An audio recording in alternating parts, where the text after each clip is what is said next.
Welcome back, I'm the Watch Nerd. On this video, we're going to talk about the brand Seiko. Definitely not my usual video, so I'm very excited to talk about this, and this is vintage Seiko. Before I do flip you into it for the review, I do want to keep announcing my Chanel chain giveaway. I'm going to be giving out this chain as soon as we hit 1,000 subscribers. So if you want to be entered, there's the 4 steps in the description below. Now, starting us off, this is a Seiko Sportsman. I can't really describe this watch in nowadays Seiko, right? There's very little comparison. Let's go 10 past 10 so you can see really the, you can see this beautiful dial. It's a silver dial, and it's not so much as a dressy piece, because that's really what got me, right? You see these watches everywhere online, and they are all pretty much a dress watch. That's what they look like. There's no lume, and the lume does still work. I believe it might be radium. I don't know how much Seiko actually used radium, but it is 1969, and by this point, most of the companies stopped using it. Timex was still using it though. So I'm not 100%, but I'm pretty sure it is tritium. I don't think it is radium. And I'll show you that now, because I think that's one of the most impressive feats of this watch, is that the lume still works. And I will show you, look, and it's dark, and it lasts not an incredible amount of time, but a significant amount. And even you can see some of the indices are still holding on. Now it's going away. But you could still, in a pitch black room, you could still read the time on this piece, and that's pretty cool. So I think that is pretty amazing especially for a watch that is from 1969. That's when this one is, so it's pretty interesting. I don't know a lot about vintage Seiko, but I do know it's all original. And that's pretty cool. So this is Corrosion. I do have to mention this watch. I don't know what it's been through. I have no idea, actually, because whoever had it must have been in the water a lot, because there's a significant amount of corrosion. Some people mind it. I'm not a huge fan of, it depends. If the dial is mint condition and the movement is mint condition, then I don't want anything on the case. I would like it all factory. But as you can see, there is patina on that dial. That means water has gotten in throughout the years, but it's a very little amount of patina in the middle. Really cool hands, might I say. Their hands are really amazing. So they're sword hands, but look how they applied the lume, and that second hand, it is really cool. Talk about, the biggest complaint with the Seiko 5s and all that is the hands don't go all the way out. Look how that second hand just trails the end there, that railroad track. It really, and the minute hand going all the way down on this watch. Very, very nice. They have done that very excellent. Turning ourselves in, very hard to read also. It says waterproof. That's one thing I do have to mention. This is before the law came out saying you can't say waterproof. Timex was most notable, I should say, in this area, where Timex would write waterproof on their watches, when in reality nothing is waterproof, right? There is no waterproof watches. Eventually the pressure will be too much, even for the deep sea, things like that. So it should say water resistant. And then we have over here the movement 6609. This is 99, and it's barely, you can see it. It's really rubbing away. That's an 8, and you can't even see the last number. So that's how, well, with a naked eye, I think you could if you really tried here.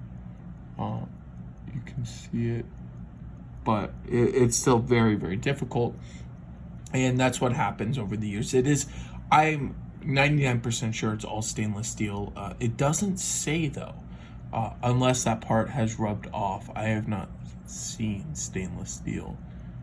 A lot has rubbed off over the years. There's the serial number. So 59, I heard it's a decade above. I don't know if that's true. So it's 69. It could have came out in 1959, but I don't think I should say Seiko had this movement, and this movement is incredible. It says it on the back, it's part of the serial, the 6602 movement. Hand winding, which is awesome. I love hand winding, especially in vintage pieces, and I think a lot of us out there don't mind it, but you do have to keep track of it, and it is like, talk about a workhorse movement. I don't think this has ever been serviced, and it's running like the first day you can get it. It is running perfectly, not missing a beat. It is a slower beat though. I think 21,600. I do have to check, but I think that's what it is. And you get with vintage, there is no applied anything, but they also have that is a cutout date window. But it almost looks like an applied date window in certain lights. As you can see, it's a step down date window, and then they have, they have a slash, and then they have a cutout with black print around it. It really does look like an applied date window, but it is not. That almost got me there. At the beginning, I thought it was. So the crown is unsigned at this point with all of these pieces, but if you pop out the crown, this is really amazing too. There is on the inside, you can't really see it on camera, but there's a gasket. You can't really see what, you have to take out the actual crown, but there's a gasket keeping water out. So that's really pretty cool actually. It is a snap-on case back, nothing screwed down here. And that's, I don't know, what do you think all this corrosion, as you can see, all corrosion here on the lugs. Look how bad that is. It's a really bad condition case, and there might be a way to get out the corrosion. I'm not 100% sure. There are a few different methods, but the lugs, everything is really corroded. Some people like that look. I actually kind of like that look, especially with the dial already having patina. It kind of adds a little bit. So yeah, it's nothing too crazy, but I do think it has been serviced because it runs just so amazing. So let's hear, I'm gonna let you listen to this. So you can hear the hand wind. It is a very loud watch too. It ticks pretty significant. So that covers the movement. I of course will pop up a picture of this movement. It is a mass-produced watch. I'm not going to say it is special or unique. This dial though, I have never seen this dial with Lume. I haven't even seen this watch with Lume. I looked all over the internet. And here's one other problem I did notice. I don't know. The date window, as you can see, already started to go switch over at 10 past 10, I think there, or 10:15. And that's, I mean, it's not a problem necessarily. It's around here. But it's something that it shows on the more affordable watches. On a Rolex, if you're looking at it, that's the whole thing about it. It switches over instantly. It's very hard to compare this watch to a Rolex because they were definitely not alike. This is supposed to be the everyday man's watch. And by the time 1969 came around, that was still the everyday man's watch, but it is a little more expensive than this piece. This piece was pretty affordable. So from now on my reviews, I'm actually going to do it on camera. I think it's a little more, I guess, information, and we get to do it together, so it's kind of fun. I know some of these were made in 38. I'm not 100% how many were made in 38, but somebody was telling me that they made this in a 38mm case.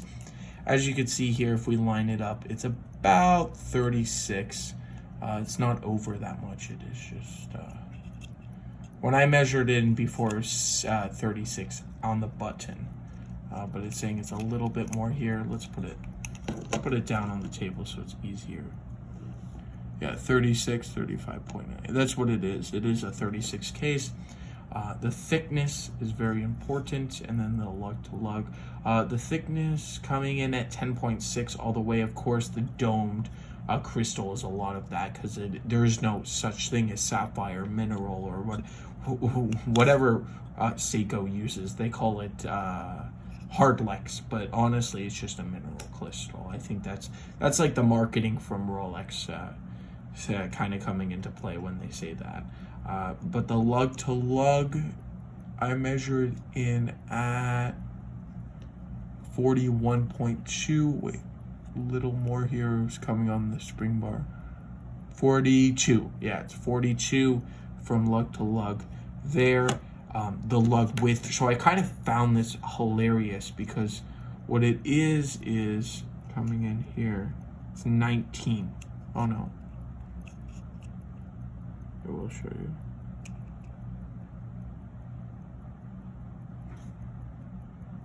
So getting, because it's a little over here, but it is 19 millimeter lugs. When I put it, it's hard without a strap. And this is an 18 mil strap, so you see when I do put it on. I will show you right now a video of it on leather. So this is a 19 millimeter strap, very nice. It looks actually pretty amazing. And that's the great thing about this watch. You can dress it up as much as you want. You can dress it down, especially with this beautiful dial. It really is. I think this is special. I've never seen Lume, and comment down below if you've seen Lume in a Seiko Sports. And that's pretty. So that's where I'm going to leave it here. There's not much to talk about. I was debating purchasing this piece, but I already have an S&K 809. There it is with the wrist shot on the NATO. Very cool. And of course, I do have to say, I did wear this watch for 24 hours before doing a review. I at least have a minimum of that before I'm doing a full review. Comments, not really anything bad about this piece, right? It is pretty much a perfect 36 millimeter jewel watch. You can use it for anything. You can bash it up. As you can see, the previous owner really did bash it up. Look at that corrosion on the case. Really, I guess you could say bad, but I also kind of dig the look. I would love to know, would you like a case like this, all corroded? There's patina on the dial, a little beat up, or would you I should say prefer a completely clean case, never worn before, dial perfect, everything like that? I would love to know that, because there's definitely two opinions on that. And there's a big debate with the pole routers too, with that patina. But that's where I'm going to leave it here. Of course, if you do want that Chanel chain giveaway from the beginning, the 4 steps are below. And I want to thank you all for watching. I will definitely catch you in the next one. Have a fantastic day.